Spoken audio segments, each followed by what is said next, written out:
Kondisi ibu remaja pembunuh ayah dan nenek di Lebak Bulus, polisi buka suara.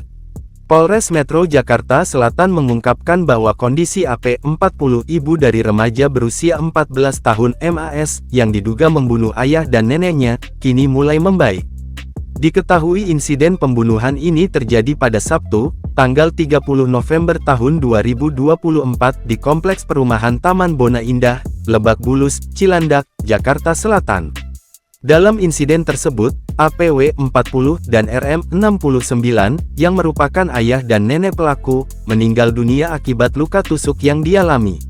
Sementara itu, AP, sebagai satu-satunya korban selamat, sempat menjalani operasi dan dirawat di ICU RS Fatmawati, Jakarta Selatan.